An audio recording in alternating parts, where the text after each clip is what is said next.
ആകാശവാണി. നമസ്കാരം. പ്രാദേശിക വാർത്തകൾ വായിക്കുന്നത് തുളസീദാസ് പരമേശ്വരൻ. പ്രധാന വാർത്തകൾ. 53ാമത് GST കൌൺസിൽ യോഗം ഉച്ചതിരിഞ്ഞ് ധനമന്ത്രി നിർമ്മലാ സീതാരാമന്റെ അധ്യക്ഷതയിൽ ന്യൂഡൽഹിയിൽ ചേരും. വർക്കല ക്ലിഫ് സംരക്ഷിക്കുന്നതിന് അടിയന്തര നടപടി സ്വീകരിക്കുമെന്ന് കേന്ദ്ര സഹമന്ത്രി സുരേഷ് ഗോപി. കാർഷിക വിജ്ഞാന വ്യാപനം ശക്തിപ്പെടുത്തുന്നതിന് സംസ്ഥാനത്തുടനീളം ഞാറ്റുവേല ചന്തകൾക്കും കർഷക സഭകൾക്കും ഇന്ന് തുടക്കമാകും. ജലോത്സവങ്ങൾക്ക് തുടക്കം കുറിച്ചുള്ള ചമ്പക്കുളം മൂലം വള്ളംകളി ഇന്ന് പമ്പയാറ്റിൽ. സംസ്ഥാനത്ത് ശക്തമായ മഴ തുടരും. ഇന്ന് 8 ജില്ലകളിൽ ഓറഞ്ച് ജാഗ്രത. 2020 പുരുഷ ലോകകപ്പ് ക്രിക്കറ്റിൽ സൂപ്പർ 8-ൽ ഇന്ത്യ ഇന്ന് ബംഗ്ലാദേശിനെ നേരിടും. വാർത്തകൾ വിശദമായി. പ്രധാനമന്ത്രി നരേന്ദ്രമോദിയുമായി ബംഗ്ലാദേശ് പ്രധാനമന്ത്രി ഷെയ്ഖ് ഹസീന കൂടിക്കാഴ്ച നടത്തി. 2 ദിവസത്തെ സന്ദർശനത്തിന് എത്തിയ ഷെയ്ഖ് ഹസീനയ്ക്ക് രാഷ്ട്രപതി ഭവനിൽ സ്വീകരണം നൽകി. രാഷ്ട്രപതി ദ്രൌപദി മുർമു, ഉപരാഷ്ട്രപതി ജഗദീപ് ധൻഖർ എന്നിവരുമായും ബംഗ്ലാദേശ് പ്രധാനമന്ത്രി കൂടിക്കാഴ്ച നടത്തും. രാഷ്ട്രപിതാവ് മഹാത്മാഗാന്ധി അന്ത്യവിശ്രമം കൊള്ളുന്ന രാജ്ഘട്ടിൽ ബംഗ്ലാദേശ് പ്രധാനമന്ത്രി ശ്രദ്ധാഞ്ജലി അർപ്പിച്ചു. 53ാമത് GST കൌൺസിൽ യോഗം ഉച്ചതിരിഞ്ഞ് ധനമന്ത്രി നിർമ്മലാ സീതാരാമന്റെ അധ്യക്ഷതയിൽ ന്യൂഡൽഹിയിൽ ചേരും.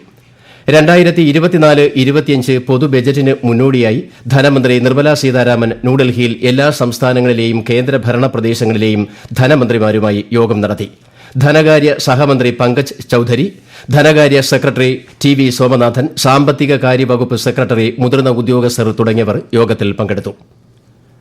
കാർഷിക വിജ്ഞാന വ്യാപനം ശക്തിപ്പെടുത്തുന്നതിന്റെ ഭാഗമായി സംസ്ഥാന വ്യാപകമായി സംഘടിപ്പിക്കുന്ന ഞാറ്റുവേല ചന്തകൾക്കും കർഷക സഭകൾക്കും ഇന്ന് തുടക്കം. ഈ പദ്ധതിയുടെ സംസ്ഥാനതല ഉദ്ഘാടനം കായംകുളത്ത് കൃഷിമന്ത്രി P. പ്രസാദ് ഇന്ന് നിർവഹിക്കും. പരിപാടിയിൽ ഭൌമസൂചികാ പദവി ലഭിച്ച ഓണാട്ടുകര എള്ളിന്റെ സംഭരണോദ്ഘാടനവും മന്ത്രി നിർവഹിക്കും. കൃഷിവകുപ്പ് നടപ്പിലാക്കുന്ന പദ്ധതികൾ സംബന്ധിച്ച് കർഷകരിൽ അവബോധം സൃഷ്ടിക്കുന്നതിനും കർഷകർക്ക് ഗുണമേന്മയുള്ള നടീൽ വസ്തുക്കളുടെ ലഭ്യത സമയബന്ധിതമായി ഉറപ്പാക്കുന്നതിനുമാണ് സംസ്ഥാനത്തുടനീളം ഞാറ്റുവേലച്ചന്തകൾക്കും കർഷക സഭകൾക്കും തുടക്കം കുറിക്കുന്നത്. ഞാറ്റുവേലച്ചന്തകൾ അടുത്ത മാസം 5 വരെ തുടരും. ശക്തമായ മഴയിൽ കുന്നിടിഞ്ഞ വർക്കല ക്ലിഫിൽ കേന്ദ്ര സഹമന്ത്രി സുരേഷ് ഗോപിയും മുൻ കേന്ദ്ര സഹമന്ത്രി V. മുരളീധരനും സന്ദർശനം നടത്തി. ക്ലിഫ് സംരക്ഷിക്കുന്നതിന് വേണ്ടിയുള്ള അടിയന്തര നടപടി സ്വീകരിക്കുമെന്ന് സുരേഷ് ഗോപി പറഞ്ഞു. ജിയോളജി വകുപ്പ്, ജില്ലാ കളക്ടർ എന്നിവരുമായി ചർച്ച നടത്തും. റിപ്പോർട്ട് കേന്ദ്ര മന്ത്രാലയങ്ങൾക്ക് ഉടൻ സമർപ്പിക്കുമെന്നും സുരേഷ് ഗോപി പറഞ്ഞു. ജിയോളജിക്കൽ സർവേ ഓഫ് ഇന്ത്യ പ്രകൃതിയുടെ അദ്ഭുതമായി രേഖപ്പെടുത്തിയ ക്ലിഫ് സംരക്ഷിക്കാൻ സർക്കാരിന്റെ ഭാഗത്തുനിന്ന് അടിയന്തര ഇടപെടലുകൾ വേണമെന്ന് V. മുരളീധരൻ ആവശ്യപ്പെട്ടിരുന്നു. രാവിലെ 8 മണിയോടെ എത്തിയ സംഘം 1 മണിക്കൂറോളം സ്ഥലത്തെ സ്ഥിതിഗതികൾ വിലയിരുത്തി. കേരളത്തിൽ നെല്ല് സംഭരണത്തിൽ ആധാർ അധിഷ്ഠിത ബയോമെട്രിക് സംവിധാനം കൊണ്ടുവരുമെന്ന് മന്ത്രി GR അനിൽ. സബ്സിഡി ഉൾപ്പെടെയുള്ള കാര്യങ്ങളിൽ ബയോമെട്രിക് സംവിധാനം ആലോചനയിൽ ഉണ്ട്. സപ്ലൈകോ ലാഭത്തിലാണെന്നും ചെറിയ പോരായ്മകൾ പരിഹരിച്ച് മുന്നോട്ടു പോകുമെന്നും അദ്ദേഹം തിരുവനന്തപുരത്ത് വാർത്താസമ്മേളനത്തിൽ അറിയിച്ചു. ഭക്തജന തിരക്ക് മൂലം ഗുരുവായൂരിൽ അടുത്ത മാസം 1 മുതൽ സ്പെഷ്യൽ ദർശനങ്ങൾക്ക് നിയന്ത്രണം. രാവിലെ 7 മുതൽ ഉച്ചയ്ക്ക് 2 മണിവരെയാണ് നിയന്ത്രണം. VIP-കൾ ഉൾപ്പെടെയുള്ളവർക്ക് ഈ സമയങ്ങളിൽ ദർശനമുണ്ടാകില്ല. വരിയിൽ നിൽക്കുന്നവർക്ക് മാത്രമാകും ദർശനം. ചോറൂണ് വഴിപാട് കഴിഞ്ഞ് കുട്ടികൾക്കുള്ള സ്പെഷ്യൽ ദർശനവും ശ്രീകോവിൽ നെയ്വിളക്ക് വഴിപാടുകൾക്കുള്ള ദർശനത്തിനും നിയന്ത്രണം ബാധകമല്ല. ജൂലൈ 13 മുതൽ 16 വരെ ക്ഷേത്രനട വൈകിട്ട് 1 മണിക്കൂർ കൂടുതൽ തുറക്കാനും ദേവസ്വം ഭരണസമിതി യോഗം തീരുമാനിച്ചു. നായർ സർവീസ് സൊസൈറ്റിയുടെ ബജറ്റ് സമ്മേളനം ചങ്ങനാശ്ശേരി പെരുന്നയിലെ NSS ആസ്ഥാന മന്ദിരത്ത് തുടങ്ങി. 2024-25 സാമ്പത്തിക വർഷത്തെ ബജറ്റും വാർഷിക റിപ്പോർട്ടും NSS general secretary G. Sukumaran Nair അവതരിപ്പിക്കുന്നു. President doctor M. ശശികുമാർ അധ്യക്ഷത വഹിക്കുന്നു. കേരളത്തിലെ ജലോത്സവങ്ങൾക്ക് തുടക്കം കുറിച്ചുകൊണ്ടുള്ള ചമ്പക്കുളം മൂലം ജലോത്സവം ഇന്ന് ഉച്ചയ്ക്ക് ശേഷം 2 മണിയോടെ പമ്പയാറ്റിൽ നടക്കും. കൂടുതൽ വിവരങ്ങളുമായി ആകാശവാണി ആലപ്പുഴ ജില്ലാ പ്രതിനിധി R. രവികുമാർ. ആവേശത്തിന്റെ ആർപ്പുവിളി മേളങ്ങളാൽ ഓളപ്പരപ്പുകളെ മുഖരിതമാക്കുന്ന കേരളത്തിന്റെ വള്ളംകളി മേളകൾക്ക് ഇന്ന് ചമ്പക്കുളത്ത് തുടക്കം കുറിക്കും. അമ്പലപ്പുഴ ശ്രീകൃഷ്ണസ്വാമി ക്ഷേത്രത്തിലെ വിഗ്രഹലബ്ധിയുമായി ബന്ധപ്പെട്ട ഓർമ്മ പുതുക്കലാണ് ഈ വള്ളംകളി. നടുഭാഗം ആയാപ്പറമ്പ് പാണ്ടി പുത്തൻചുണ്ടൻ, ചമ്പക്കുളം, ചെറുതന, ആയാപ്പറമ്പ് വലിയ ദിവാഞ്ചി, സെന്റ് ജോർജ് എന്നീ ജലരാജാക്കന്മാരാണ് ഇന്ന് പോരിനിറങ്ങുന്നത്. കരിപ്പുഴ, പുന്നത്ര പുരക്കൽ എന്നീ വെപ്പ് B ഗ്രേഡ് വിഭാഗം വള്ളങ്ങളും മത്സരരംഗത്തുണ്ട്. വള്ളംകളിയിൽ പങ്കെടുക്കാൻ അമ്പലപ്പുഴക്കാർ അമ്പലപ്പുഴ ക്ഷേത്രത്തിലെ പാൽപ്പായസവുമായി ചമ്പക്കുളത്തേക്ക് പുറപ്പെട്ടു കഴിഞ്ഞു. NGO യൂണിയൻ 61ാം സംസ്ഥാന സമ്മേളനം ഇന്ന് കോഴിക്കോട്ട്. വൈകിട്ട് പൊതുസമ്മേളനം മുഖ്യമന്ത്രി പിണറായി വിജയൻ ഉദ്ഘാടനം ചെയ്യും. പ്രാദേശിക വാർത്തകളാണ് ഈ കേൾക്കുന്നത്. രാജ്യത്ത് പുതിയ 3 ക്രിമിനൽ നിയമങ്ങൾ ജൂലൈ 1 പ്രാബല്യത്തിൽ വരികയാണ്. ഇതേക്കുറിച്ച് ആകാശവാണി തിരുവനന്തപുരം പ്രാദേശിക വാർത്താ വിഭാഗം തയ്യാറാക്കിയ പ്രത്യേക ചർച്ച നാളെ രാത്രി 8:15 പ്രക്ഷേപണം ചെയ്യും. 2020 പുരുഷ ലോകകപ്പ് ക്രിക്കറ്റിൽ സൂപ്പർ 8-ൽ ഇന്ത്യ ഇന്ന് ബംഗ്ലാദേശിനെ നേരിടും. രാത്രി 8 മണിക്ക് ആന്റിഗ്വയിലെ വിവിയൻ റിച്ചാർഡ്സ് സ്റ്റേഡിയത്തിലാണ് മത്സരം. 2020 ലോകകപ്പിൽ ബംഗ്ലാദേശിനെതിരെ ഇതുവരെ കളിച്ച 4 മത്സരങ്ങളിലും ഇന്ത്യയ്ക്കായിരുന്നു വിജയം. രാവിലെ ബ്രിഡ്ജ് ടൌണിൽ നടന്ന കളിയിൽ യുഎസ്എയെ 9 വിക്കറ്റിന് വെസ്റ്റ് ഇൻഡീസ് പരാജയപ്പെടുത്തി. ടോസ് നേടിയ വെസ്റ്റ് ഇൻഡീസ് യുഎസ്എയെ ബാറ്റിംഗിനയച്ചു.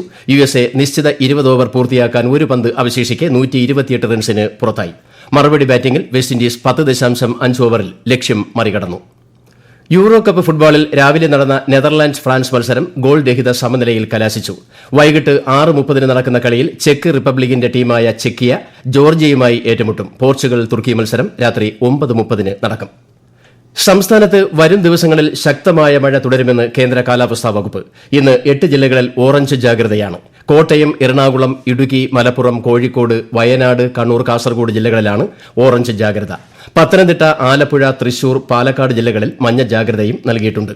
അതേസമയം കേരള തീരത്തും തമിഴ്നാട് തീരത്തും ഇന്ന് രാത്രി 11:30 വരെ കള്ളക്കടൽ പ്രതിഭാസത്തിനും ഉയർന്ന തിരമാലയ്ക്കും സാധ്യതയുണ്ടെന്ന് ദേശീയ സമുദ്ര സ്ഥിതി പഠന ഗവേഷണ കേന്ദ്രം അറിയിച്ചു. ഈ സാഹചര്യത്തിൽ മത്സ്യത്തൊഴിലാളികൾക്കും തീരദേശവാസികൾക്കും ജില്ലാ ദുരന്ത നിവാരണ അതോറിറ്റി ജാഗ്രതാ നിർദ്ദേശം നൽകി. ടി.പി. ചന്ദ്രശേഖരൻ വധക്കേസ് പ്രതികളായ ടി.കെ. രജീഷ്, മുഹമ്മദ് ഷാഫി, സിജിത്ത് എന്നിവരെ വിട്ടയക്കാൻ നീക്കമെന്ന് ആരോപണം. ശിക്ഷാ ഇളവിന് മുന്നോടിയായി പ്രതികളുടെ പോലീസ് റിപ്പോർട്ട് ആവശ്യപ്പെട്ടെന്നാണ് വിവരം. കണ്ണൂർ സെൻട്രൽ ജയിൽ സൂപ്രണ്ടാണ് പോലീസിന് കത്ത് നൽകിയതെന്നും മാധ്യമ വാർത്തകളിൽ കാണുന്നു. എന്നാൽ ഹൈക്കോടതി വിധി മറികടന്ന് ടി.പി. വധക്കേസ് പ്രതികളെ വിട്ടയക്കുവാനുള്ള സർക്കാർ നീക്കത്തിനെതിരെ കോടതിയെ സമീപിക്കുമെന്ന് ടി.പി. ചന്ദ്രശേഖരന്റെ ഭാര്യ കെ. രമ പറഞ്ഞു. ദേശീയപാത നിർമ്മാണത്തിനുള്ള മണ്ണ് ക്ഷാമം തുടരവെ ആലപ്പുഴ തോട്ടപ്പള്ളി ലീഡിംഗ് കനാലിനൊപ്പം വേമ്പനാട് കായലിലും ഡ്രെഡ്ജിംഗ് നടത്താൻ ജില്ലാ ഭരണകൂടം സർക്കാരിന്റെ അനുമതി തേടി. കളക്ടർ നേരിട്ടാണ് ഖനന അനുമതിക്കുള്ള ശുപാർശ സർക്കാരിന് കൈമാറിയത്.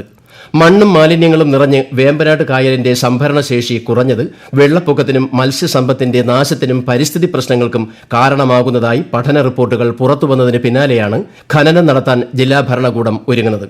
ഖനനത്തിന് മുൻപ് വിദഗ്ധ സമിതിയെ പഠനത്തിന് നിയോഗിക്കാൻ ശുപാർശയുണ്ട്.